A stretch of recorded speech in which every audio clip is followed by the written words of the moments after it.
that everything in the universe is energy. And energy doesn't come in good and bad, and it doesn't come in right and wrong. It comes in high and low, and it comes in fast and slow. And that very quickly and very simply, energy moves from low to high. And that energy moves like the world of the solid, which we think of as stationary, is really nothing more than energy that has been slowed down so that it vibrates approximately to the frequency of your senses. So that the reason that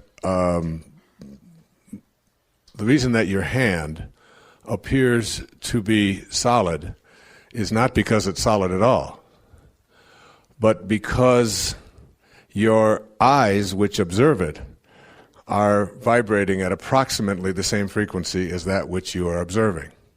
Because you know that if you take your hand and put it under a microscope and turn up the magnification, you're going to see a dance. And the more magnification you get, the more dance of particles that you get. First you'll get molecules, then you take a molecular microscope and you turn that up, and you see inside the molecules there are atoms. You take an atomic microscope and you turn up the magnification, and inside the atoms of this thing called your hand, there are electrons and neutrons and protons and so on. Then you turn up the magnification on the electron microscope, and you find that there are subatomic particles. And then you turn up the magnification further on these quarks, and you find out that they're tinier particles. And until you put them in a particle accelerator, these tiniest particles, and you ram them together at 250,000 miles an hour until they collide, and then you open up the particle accelerator and you look inside and you discover there are no particles, that everything is just energy. And it goes back to what St. Paul said, that which is seen hath not come from that which doth appear. That everything in the universe is just energy, and it's just everything is moving, but some things move faster than others. So that the world of the solid is a very slowed down energy. It's just energy that's been slowed down. It approximates the frequency at which your eyes and your ears are processing and picking up things. And then you move to a faster energy, which is the energy of sound. And the energy of sound is nothing more than sound waves that are out there. We can't see them, we can't get a hold of them, but you just take an oscilloscope and an audiologist and you can pick up the sounds, and the sound energy just goes high, and it goes low, and it goes fast, and it goes slow, but it doesn't come in problems. There are no problems in what you hear or what you see. There's only energy moving fast and slow, high and low. It only becomes a problem when you process it in a certain way. And then we move to a faster energy, the energy of light, which moves faster than the energy of sound. And then we move to the energy of thoughts, and every thought that we have has an energy. And in a wonderful book called Power versus Force, Dr. David Hawkins has elaborated a system called a map of consciousness, in which they identify every thought that we have and its energy component. So that lower energy, that a thought of shame, for example, and a thought of hate, and a thought of fear, and a thought of stress, and any of these kinds of lower energy thoughts are thoughts that weaken us. And I'll talk more about these in the last principle in this program, the 10th principle. And then we get to looking at what thoughts and what energy they have, and why would I have certain thoughts if they weaken us, until ultimately we get to the fastest and the highest energy in the universe, which is the theory upon which a spiritual solution to every problem is based, the notion that spiritual energy is the fastest energy in the universe. And that when we bring the energy of spirit to the presence of the energy of problems, because all of our problems show up in the world of form, in the world of the solid. That's where we have them. And when we can bring spiritual energy to the presence of spirit, or to the presence of form rather, we nullify that. So that if you're in a dark room and someone brings a candle into that room, what is happening is that you don't have to announce to the darkness, you'd better dissolve now, you're going to have to get out of here because I'm bringing light in here. Darkness, rather, cannot survive when light is brought into a room, because light is a faster energy than darkness. And it's a metaphor for the prayer of St. Francis. Where there is hatred, if I can bring love to the presence of hatred, hatred cannot survive. And it was the message of the greatest spiritual teachers who ever walked among us, and all religious practices are based upon this idea of bringing higher and faster energy to the presence of lower and slower energy. And when we do that, we dissolve and nullify it and make it impossible for it to exist. So that if we can think and change around the energy of our thoughts, and in Power versus Force, Hawkins speaks about how to go about doing that in ways that I consider to be brilliant. You know, they say that when Christ would go into a village, just his presence in the village would raise the consciousness of those around him. Just his presence in the village. Just the presence of Mother Teresa in a room, this 4'10", wizened little old lady who ministers to the poor in Calcutta and describes it as doing the work of Jesus in all of his distressing disguises. Seeing Jesus in all of his distressing disguises is how she described it. That kind of consciousness permeates out. And we can have that when we shift our attention away from what is wrong and the hatred in the world. I mean, I get asked that question over and over again, yes, but what about this, and yes, but what about that? I say, I send out loving energy to every person I see on the street. I don't care what they look like. It doesn't make any difference whether they're clerks or whether they're waiters or whether they're people who walk by and smell bad or whatever. I look at them and I see the unfolding of God in every one of them. That is my challenge, to be able to do that and send it. And when you do, you impact not just that person and yourself, but the whole consciousness of the world. Every single person on the planet has within them the potential to be a healer. In order to make conscious contact with your inherent healing powers, you must first make the decision to be healed yourself. Reconnect to the disease-free, loving perfection from which you came is a succinct statement of what self-healing process requires. The universal mind of intention knows precisely what you need in order to optimize your health. What you must do is notice your thoughts and your behaviors, which are creating resistance and interfering with healing, which is the flow of intentional energy. Recognizing your resistance is something that's entirely up to you. That source is never focused on what's wrong, what's missing, or even what's sickly. True healing takes you back to the source. Anything short of this connection is just a temporary fix. When you clean up the connecting link to your source, attractor patterns of energy are drawn to you. If you don't believe that this is possible, then you've created resistance to your intention to heal and to be healed. If you believe that it is possible, but not for you, then you have more resistance. If you believe that you're being punished by the absence of health, that's also resistance. These inner thoughts about your ability to be healed play a dominant role in your physical experience. Becoming a healer by healing oneself involves another one of those imaginary somersaults into the inconceivable, where you land upright and balanced in your thoughts, face to face with your source. You realize, perhaps for the first time, that you and your source are one when you let go of the ego mind, which has convinced you that you're separate from the power of intention. From thoughts of sickness to intentions of wellness. The decision to create is the decision to intend. To create healing, you can't have thoughts of illness and anticipate your body falling victim to disease.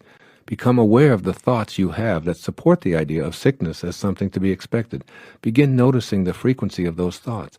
The more they occupy your mental landscape, the more resistance you're creating to realizing your intention. You know what those thoughts of resistance sound like. I can't do anything about this arthritis. It's the flu season. I feel okay now, but by the weekend it'll be in my chest and I'll have a fever. We live in a carcinogenic world. Everything is either fattening or filled with chemicals. I feel so tired all of the time. On and on and on these thoughts of resistance go. They're like huge barricades blocking the realization of your intentions. Notice the thoughts that represent a decision on your part to buy into the illness mentality of the huge profit-making drug companies and a healthcare industry that thrives on your fears. But you're the divine, remember? You're a piece of the universal mind of intention, and you don't have to think in these ways. You can opt to think that you have the ability to raise your energy level, even if all of the advertising around you points to a different conclusion. You can go within and hold an intention that says, I want to feel good. I intend to feel good. I intend to return to my source, and I refuse to allow any other thoughts of disorder or disease in. This is the beginning. You'll feel empowered by this unique experience. Then in any given moment of not feeling well, choose thoughts of healing and feeling good. In that instant, feeling good takes over, if only for a few seconds. Illness is not a punishment. You don't have a need for healing because you were bad or ignorant or as retribution for past life offenses. You've taken on whatever you're experiencing for whatever lessons you need to learn on this journey, which is being orchestrated by the all-providing intelligence that we're calling intention. In an eternal universe, you must view yourself and all others in infinite terms. Infinite terms means that you have an infinite number of opportunities to show up in a material body to co-create anything. As you view the sickness of the mind and body that permeates your own life as well as the rest of humanity, try viewing it as part of the infinite nature of our world. If starvation, pestilence, or disease are a part of the perfection of the universe, then so is your intention to end these things a part of that same perfection. Now decide to stay with that intention, first in your own life, then in the lives of others. Your intention will match up with the intention of the universe, which knows nothing of egos and separation, and all thoughts of illness as punishment and karmic paybacks will cease to exist. You can't heal anyone until you allow yourself to be healed. Connect to a loving, kind, receptive to healing energy, which is the field that intended you here. Be willing to accept the fact that you're a part of the healing energy of all of life. The same force that heals a cut on your hand and grows the new skin to repair it permanently is both in your hand and in the universe as well. You are it. It is you. There's no separation. Be conscious of staying in contact with this healing energy because it's impossible to separate from it except in your ego-diminished thoughts. By raising your energy to a vibrational match with the field of intention, you're strengthening your immune system and increasing the production of well-being enzymes in the brain. A change in personality from being spiteful, pessimistic, angry, sullen, and disagreeable to one of passion, optimism, kindness, joy, and understanding is often the key when witnessing miraculous acts of spontaneous recovery from what were called fatalistic prognostications. Don't ask to be healed, ask to be restored to that perfection from which you emanated. Let nothing interfere with the intention that you have to heal and be healed. Discard all negativity that you encounter. Refuse to let in any energy that will weaken your body or your resolve. Convey this to others as well. Remember, you're not asking your source to heal you because this assumes health is missing from your life. Come to the source as whole and complete. Banish all thoughts of illness and know that by connecting back to this source, filling yourself with it, and offering it to others, you become healing itself. Become conscious of precisely how you are using the words I am in your daily conversations. If whatever follows these two words is not fully aligned with your perception of how the creative source of the universe would be speaking, then make the correction on the spot. Say to yourself, I am the resurrection and the life in thought and feeling. According to the I Am Discourses of Saint Germain, quote, it immediately turns all the energy of your being to the center in the brain, which is the source of your being. You cannot overestimate the power in this statement. There is no limit to what you can do with it. It was the statement that Jesus used most in his most difficult trials, unquote. Secondly, notice how those around you, particularly family and close friends, use and misuse the inherent power of I am in their lives. Observe that many people say, I am weak, I am poor, I am depressed, I am sick, sad, afraid, I am unlucky, and so on. And they continue to attract that into their life. If they are willing to listen and change, gently remind them that there's no way to attract what they prefer without acknowledging and applying the active presence of God in them. No arguments, just gentle reminders. By observing and teaching the I am awareness, you will become more aligned with your highest self. And 3, remind yourself often that you have to send the old, unworkable fabrications about your highest self out of your life forever. Be able to say, I am God with pride and assurance that you are not being blasphemous or inappropriate. Believing in that ego-driven idea of a guide as a malevolent super being who plays favorites and is filled with rage if you displease him is akin to believing in the Easter Bunny and praying to that rabbit to solve your problems. Keep uppermost in your thoughts the words of Jesus. God is love, and that you are proud to be that all-powerful God yourself. You are God, the I am that I am. Know it and stay in harmony with this divine I am presence. Perhaps now it doesn't sound so foreign to you to assert your divine nature. You might just want to start by being careful not to use the words I am when describing yourself in any way that isn't congruent with your newly awakened, God-realized self. The lines of the 40th verse of the Tao Te Ching, quote, "Being is born of non-being," unquote. This was Lao Tzu's observation 2,500 years ago. The visible world of being originates in non-being. Some 500 years later, Jesus would tell his followers, "It is the Spirit who gives life." John 6:63. I could go on through all of the great spiritual traditions and offer you quote upon quote that states that it is in the invisible, formless realm that the originating spark of life begins. Today, the world of quantum physics confirms that the universe is made of formless, spiritual energy, and that particles, that is, things, do not originate from particles themselves. Everything springs from something that is akin to your imagination. You can't touch, or taste, or see, or hear, or smell it. It has no boundaries. You can't prove it with mathematical formulas or scientific verification, yet we all know that it exists. These invisible thoughts that you have, these ideas that continue to percolate within you, these fanciful imaginings that are always with you, are beyond the scope of science to prove or disprove. It is up to you to channel and use this magnificent endowment to work in the creation of all that you choose to place in that imagination. Taking charge of your imagination. My favorite definition of success, which I've cited on numerous occasions, was offered by Henry David Thoreau in the middle 19th century at Walden Pond. Quote, "If one advances confidently in the direction of his dreams and endeavors to live the life which he has imagined, he will meet with a success unexpected in common hours." I've italicized two words in Thoreau's definition of success: dreams and imagined. What Thoreau is saying to us is so important to you today.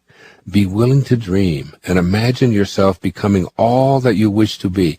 If you live from those imaginings, the universe will align with you in bringing all that you wish for, even more than you imagined when you were living at an ordinary level of consciousness, or what Thoreau called common hours. Keep in mind this basic axiom: if all that now exists was once imagined, then what you want to exist for you in the future must now be imagined. You'll see, as you listen throughout these foundations for fulfilling your wishes, that using your imagination involves more intensity on your part than just imagining an occasional wishful thought. You must first unlearn some of the ways that you've been misusing or squandering the capacity your imagination has for providing you with an unlimited ability to manifest all that you desire. Thoreau called it advancing confidently in the direction of your own dreams. Unfortunately, some of us have learned to do the opposite with our imagination, and instead regularly use it to develop mental habits of advancing in precisely the reverse direction of our highest dreams for ourselves. Recall that I am God doesn't refer to your body in any way. It refers to the birthless, deathless, changeless spirit that remains in all the changing forms your body takes every moment of your temporary life here on earth. Martin Luther King Jr. once had remarked that the only way to convert an enemy to a friend is through love, not hatred or fighting. We don't conquer anything, and there's nothing to fight. Consider the results we've achieved when we tried to fight something in order to conquer it. For example, ever since war was declared on poverty, there's more of it in the world than ever. Our wars on drugs have only served to triple our prison populations and bring illegal substances to more people at younger ages. As early as junior high school, there's hardly a child who doesn't know how to acquire all manner of drugs. Our wars on crime have resulted in more criminals, more fear, more surveillance, more distrust, and more abuse by law enforcement personnel. Our war on terror has turned us into people who behave toward those we label terrorists in ways that emulate the terrorism we're supposedly desirous of eliminating. And our wars on cancer, obesity, and hunger have not eliminated those conditions either. Here's the reasoning behind what I've just elaborated. The truth of this universe is that we live in an energy system that operates on the law of attraction. That is, we become what we think about all day long. If we think about what we hate, this is an energy that we're offering to our desires. In this system, then, we'll attract more of what we think about. Consequently, more of what we hate is what we will attract. We act on our thoughts. Our thoughts of hate, violence, fighting, and war generate actions of hate, violence, fighting, and war. And lo and behold, we see the fruits of this thinking showing up even if our intentions are positively aligned with good energy or God energy. We get what we think about, whether we want it or not. Thoughts that translate into fighting and war almost always guarantee that the response is a counterforce. That is, others will respond in kind to our desire to fight and conquer. This kind of counterforce can continue for centuries, with unborn generations programmed to carry on the fight.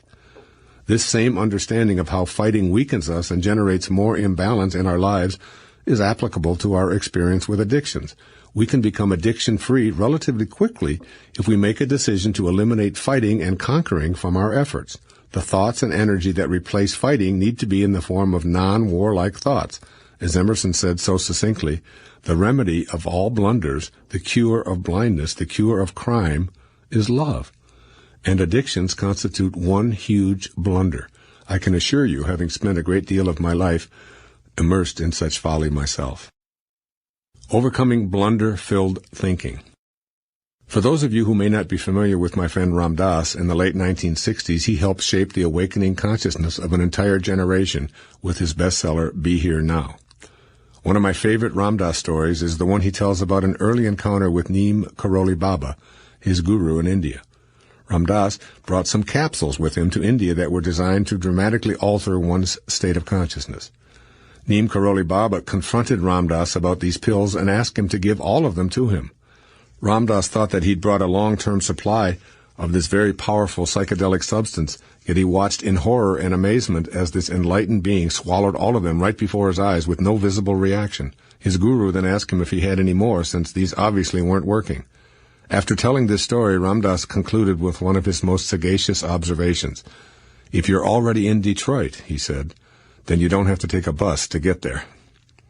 Addictions of every description are vehicles that people board in order to get someplace higher, more pleasurable, more peaceful, more tuned in and turned on, and so on. But if you're already aligned with this energy, then it's obviously unnecessary to climb aboard any vehicle headed to a place where you currently reside. I've played with addictions and addictive behaviors for a large part of my life. In fact, I'd say that these various addictions have been among my greatest teachers, allowing me to see that there's a higher level of consciousness and blissful awareness available to us all. But I'm also aware that using substances of non-well-being in order to experience this separate reality is assuredly a counterfeit means of doing so.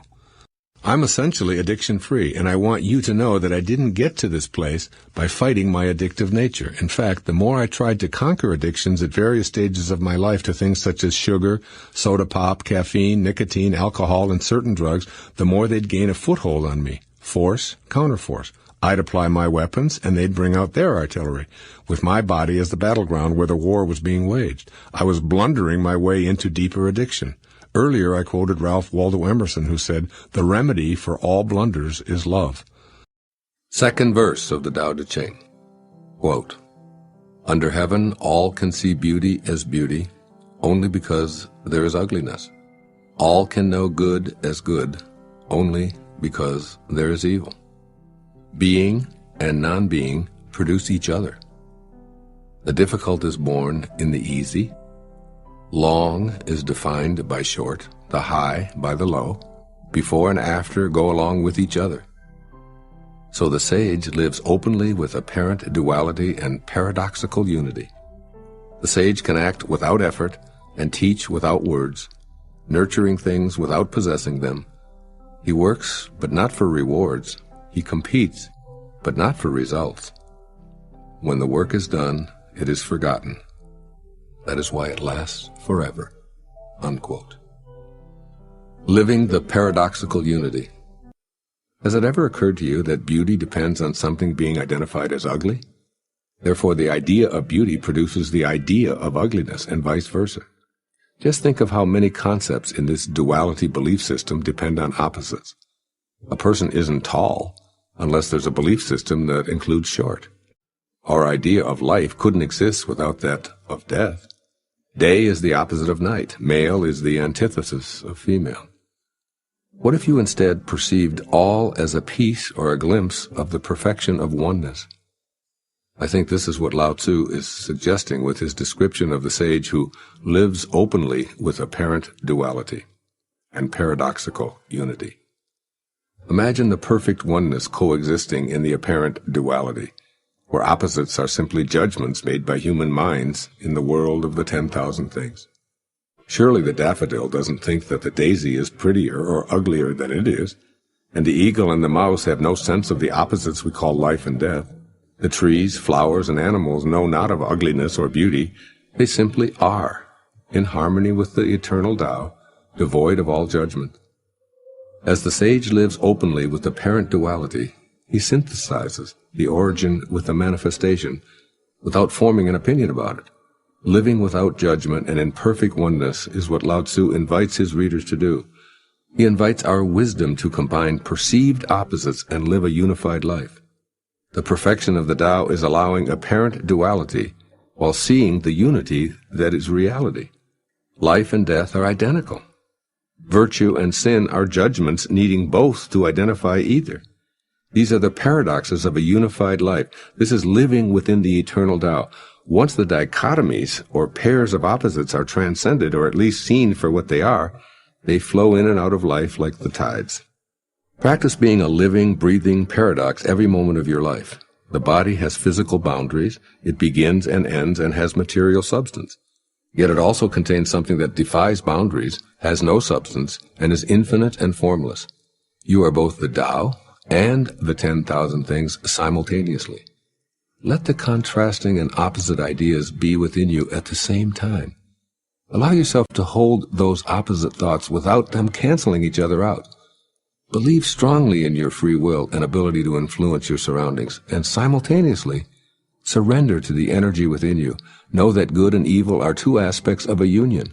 In other words, accept the duality of the material world while still remaining in constant contact with the oneness of the eternal Tao. The debilitating necessity to be right and make others wrong will soon diminish. I believe that Lao Tzu would apply the Tao Te Ching to today's world by suggesting the following. First, live a unified life. Enter the world of oneness with an awareness of the propensity to compartmentalize everything as good or bad, right or wrong, beautiful or ugly, are standards of the physical world, not the Tao. Contemplate the insight that duality is a mind game. In other words, people look the way they look, period. Criticism is not always necessary or helpful. See the unfolding of the Tao inside everyone, including yourself, and be at peace with what you observe. Be a good animal and move freely, unencumbered with thoughts about where you should be and how you should be acting.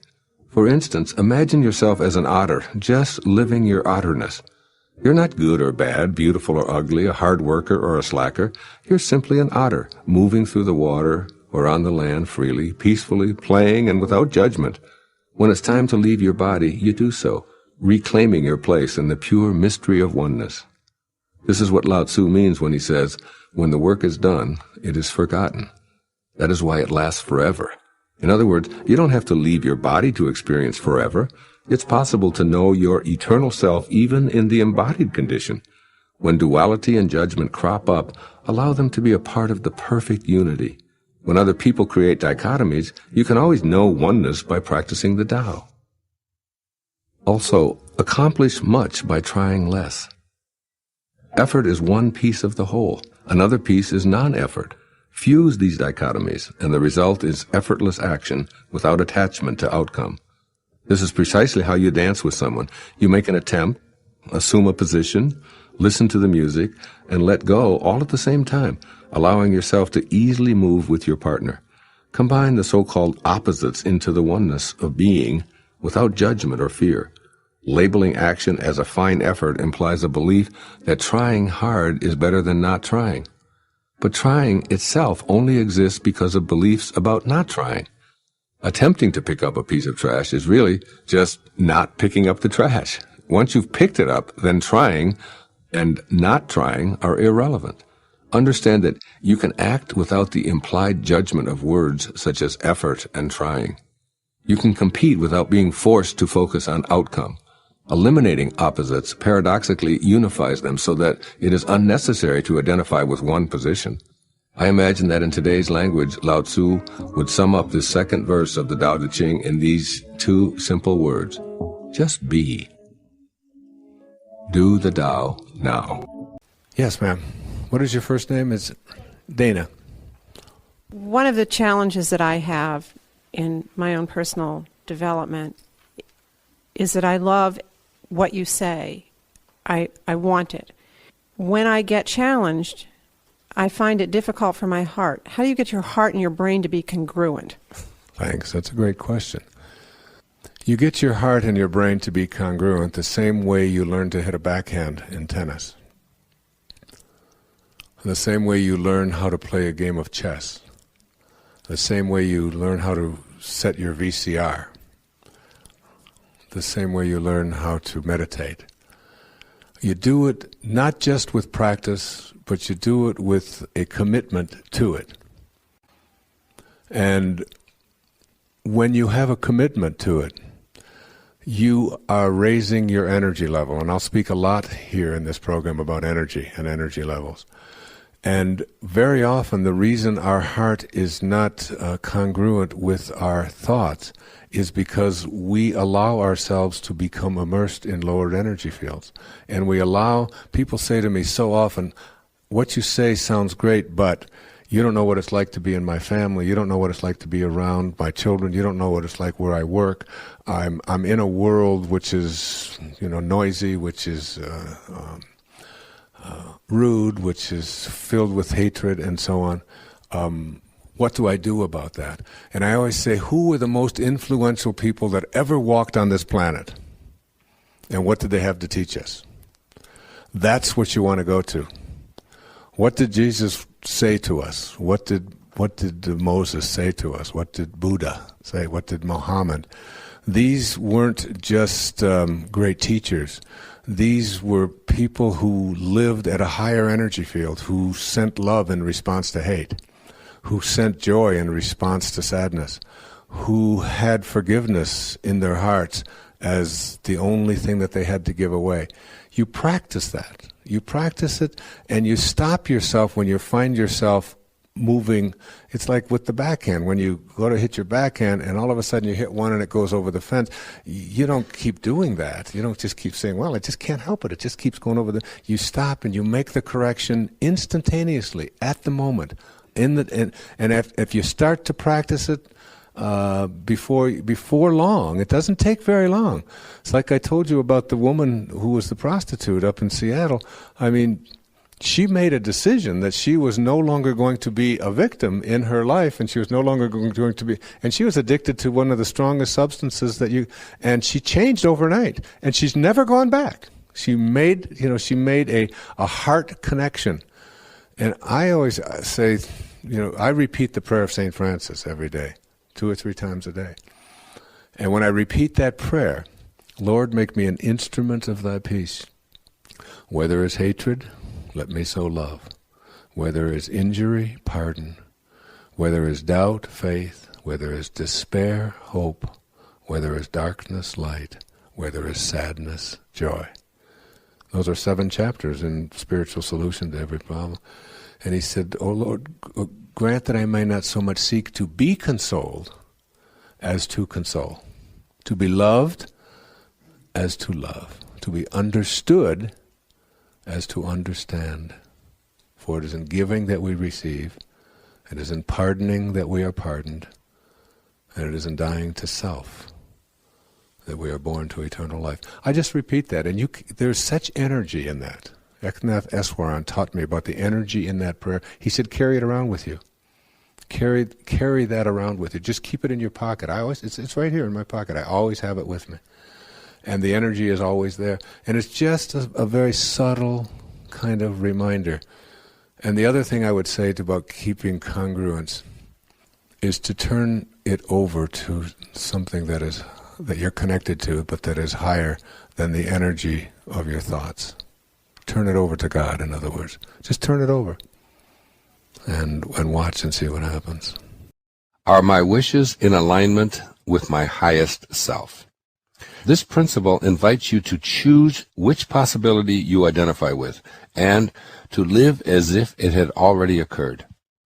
If you place into your imagination wishes that are misaligned with your highest God-realized self, you will find yourself frustrated and immobilized.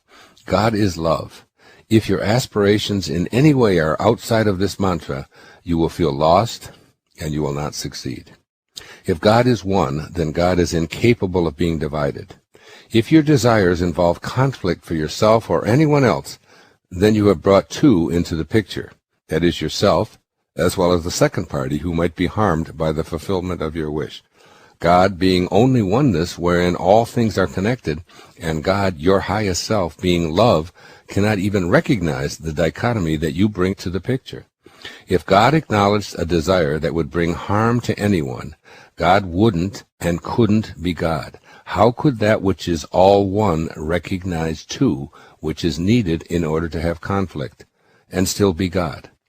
This is what happens when you attempt to manifest from a place of selfishness or potential harm to anyone else. You invoke the ego, which is always about winning, overpowering, being better than others, accumulating for the sake of feeling superior, achieving for adulation or recognition, improving your status, and so on. And again, ego is edging God out. I love the way Neville speaks to this point.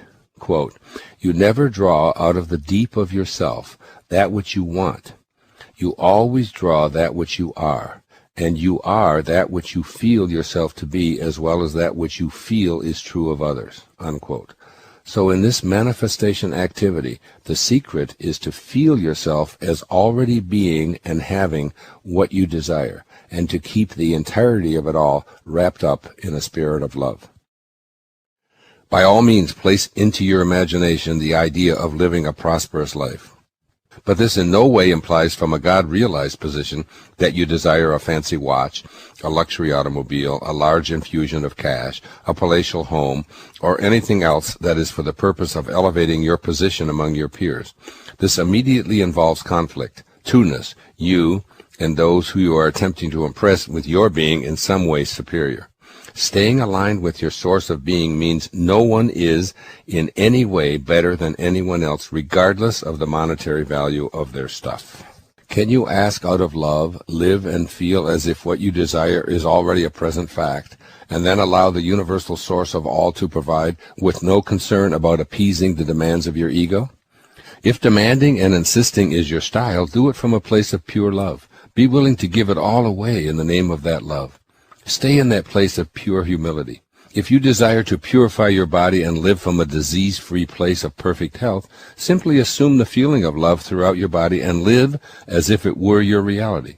Not to impress others, not to have special privileges bestowed upon you because you are more special and thus more deserving of this healing, but purely out of your humble sense of gratitude for being in a state of well-being. Albert Einstein once famously observed that all he wanted to do was learn to think like God thinks. This means living and manifesting from a place of all-encompassing desire to serve others, to be love, to ask nothing in return for what you give. In other words, to simply be love. Get your ego out of the picture and draw out of the deep of yourself, as Neville expresses it. And the deep of yourself is truly your highest self, which is, of course, God. Let the God that you are, the God that Jesus said you are, the God that is your very essence, your deepest self, let this be the energy you draw upon to fill your imagination. And then, know that you are fully aligned with the only source that is responsible for all of creation. As you begin to see your divinely aligned manifestations show up in your physical world, think like God thinks, and share any munificence with others with no expectation of anything back, including even a thank you if it's not forthcoming. As you place your intentions into your imagination and assume the feeling of those intentions being fulfilled, Ask not for anything that is outside the great umbrella of love that is God. Lao Tzu, some 6 centuries or so earlier, reminds you that the great sage is kind to the kind and kind to the unkind, because kindness is his nature. If you can make your desires harmonize with the messages of the above passage while practicing humility and keeping your ego at bay, you will come to see the truth in Neville's observation that, quote, you never draw out of the deep of yourself that which you want. You always draw that which you are, unquote.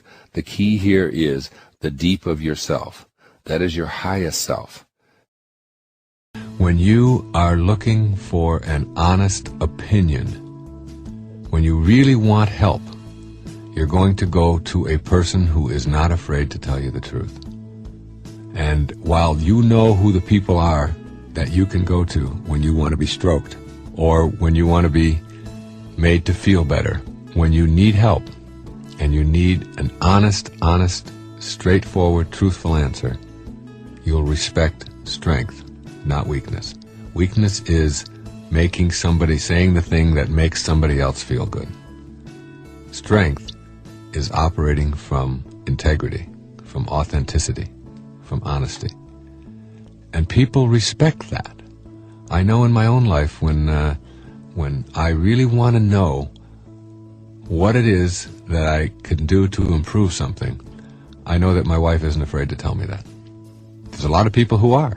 There are people who work for me who don't want to tell me that, who are going to tell me the things that are going to make me feel good and make them look good and so on. But I know that my wife, Marcy, will not be afraid to tell me, this is what you have to do, or this is what's missing, or this. And sometimes I don't even like it. And sometimes I rail against it.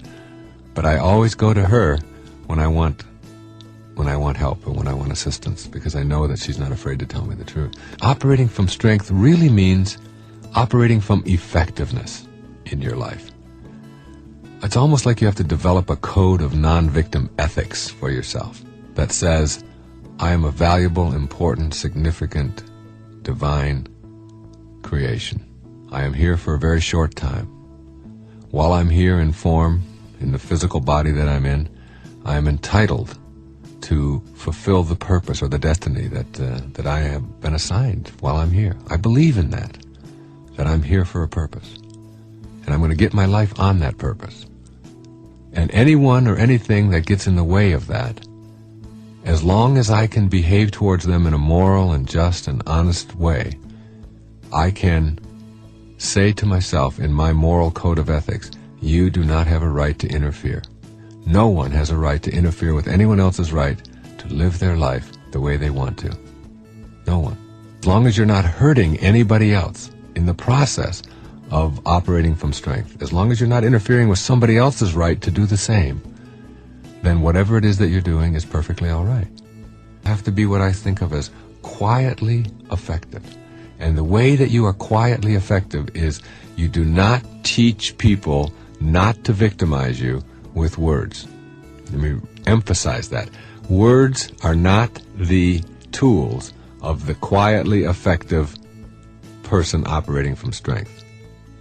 It is behavior that counts. You teach people with your behavior how you want to be treated. And here we are, trying to pull our own strings and be our own person, and talking endlessly and ceaselessly and having these arguments and discussions, and it still goes on and it still goes on, and you still find yourself the victim, and you still find yourself picking up after others or not being respected or whatever it may be. There's an old saying, it's one of the secrets of the universe. I hear and I forget. I see and I remember. I do and I understand. And not one moment before. Doing is what teaches people how to understand you. So it is in the process of doing, when someone behaves towards you in a way that is to victimize you, and this is true of virtually everything. Somebody who is yelling and screaming at you, and whether it's your husband or your wife or one of your children or a clerk or whatever, and if you stand there and scream back, it's just words against words, and it doesn't mean anything. But if you leave quietly, leave the room and go into another room, you're sending a signal.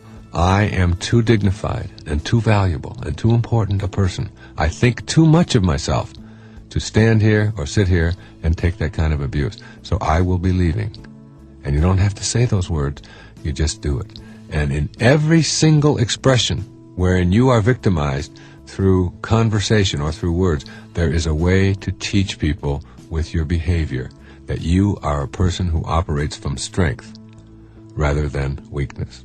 The Queen of England, the President of the United States, the generals that are in the armed forces, the doctors who serve you, the very rich people who live in the fancy homes in the suburbs, the entertainers, the sports stars, all of these people, whoever they are, the movie stars, whoever these people are, they are no different than you. That's one of the great lessons I learned when I toured the country many years ago for this book and for Your Erroneous Zones, and met appearing on The Tonight Show many times, and then Dinah Shore Show and John Davidson, and all of these shows that were very, very popular at that time. And I met so many of the top stars in music and in entertainment and sports and the recording industry, and it was always interesting to me that none of them, these were the people that were your heroes. None of them were any better than I was. I remember what President Carter said when he was running for office, and they asked him if he thought he was qualified to run for president. He said, well, I really never thought I was until I met all the other people who were running, and then I felt I was just as qualified as they were. And that's always the effect that it has on me when I meet somebody who's in this high position of authority, and I meet them and I talk with them and I find out that they have the same difficulties and the same foibles and the same problems and the same pimples and the little blemishes, and they smell bad too when they wake up in the morning, and they're not any better or different than any of the rest of us. You are human. You are connected to all the rest of us through that invisible intelligence that runs through all form in the universe. And you are just as valuable, and in God's eyes, no one is any better than anyone else. Know that, and know that it's not only true in God's eyes, but it's true in your eyes as well. Your body has limits to how fast it can go and how far it can go. They're expansive and grand. They're much greater than you've ever thought they were. There are boundaries in form, but in thought, in that invisible world that I'm talking about, there are no boundaries except what you choose to think. You can think anything. And anything that you can think is here already in the dimension of thought. It's already here. I'm going to stop relating to the people in my life just my form to their form. I'm going to start getting behind their form to that divine intelligence that's there. What are they thinking? And how can I have a no-limit relationship with everybody in my life? Instead of relating to the place where there are limits, their bodies, their forms, their performance level, I'm going to relate to what's in back of that. What kind of attitudes do they have? How do they think? I'm going to look at that side of them. That's what Mother Teresa talks about in the streets of Calcutta. She sees God in every one of those starving children and the lepers. She sees the divineness that's there. She doesn't just relate to the form. She relates to who is that human being in back of that form. What is that divineness there? You don't have to be Mother Teresa in the streets of Calcutta catering to the most sorrowful among us. You can do that every place in your life. You can stop just seeing the world in terms of what you see and what you can get a hold of, and start living in that invisible part and back of that, where divineness really resides. That's in all of us. Whoever you are, wherever you go in the world, every single human being you meet, whether it's a tribesman in Afghanistan, whether it's a Sherpa guide in Nepal, whether it's a taxi driver in Tokyo, or a tribesman in New Guinea, or a salesman in Detroit, you share something with that person. What you share is what it's like to be human. We all share that with each other. And you know, and they know, what it's like to hurt inside, what it's like to feel lonely, what it's like to experience pain or to experience exhilaration or happiness. We all, as human beings, and those are all thoughts, those all come from thought, we share thought together with all human beings. And if we remembered that, if we tuned into that part of people, whether we're running a business or a family or whatever, if we started relating to people there instead of just to their form, and when you see an angry person or you see a happy person, what you're looking at is what created that, and what kind of thoughts do they have, and relate to their thought, relate to the divineness in them, whoever they are, the whole world would be better, and so would your business. It's understanding that no one is any better than anybody else in God's eyes. See, it doesn't matter what you call that universal intelligence. The name doesn't matter. It's just as good a word as any in God's eyes, and that universal intelligence that's permeating all form. All of the rest of it is just trappings. It doesn't really matter. When it gets right down to it, we all share humanity with each other. We're all part of the being called human being, each one of us. In reading the literature of the East, particularly, in preparation for my book, you'll see it when you believe it, I would find that over and over, I would see references to this thing called the observer. The observer. And one particular group of people would have written about it, and then it would show up in Buddhism, and it would show up in Hinduism, and it would show up in practice of Zen and in Kundalini. And it just kept showing up, this observer, the observer. And I wasn't quite sure what it was, what it meant. And then I began to realize that it's something I've done all my life, only they were just putting it into words. It's really a technique that I find myself using over and over again. The best way to think of it is, like Shakespeare said, the whole world is a stage, and we are all but actors on that stage. When you start to look at it that way, you begin to see yourself as having a lot of roles to play. And they really are roles. And we're all out there playing these roles. Now, it doesn't mean that I'm not authentic at all. I'm not talking about authenticity. Each one of these things are very real, but they are still roles that we're playing. So what you have to do is sort of remind yourself that you're doing that and not take all of this whole stage so seriously and make it so dramatic and so significant and important. It's like lightening you up a little bit. And the observer is like whoever this guardian angel or this invisible person is. You can sort of catch yourself whenever you find yourself getting out of control or getting mad at the fact that there's a delay at the airport or that the traffic isn't going the way you want it to, that invisible guardian angel, that eye that can be in back of you, can put the skids on that right away. That person can say, I'm watching you. I'm watching your form. You know, Lily Tomlin had a great line. She said, how come when you talk to God, it's called praying? But when God talks to you, it's called schizophrenia, you know. But that God talking to you can be that invisible part of you. Then you start connecting to that. And I find myself, wherever I am in my life, whatever I'm doing, in back of myself, on my shoulder or whatever, and reminding me, how should you react to this? Send love here.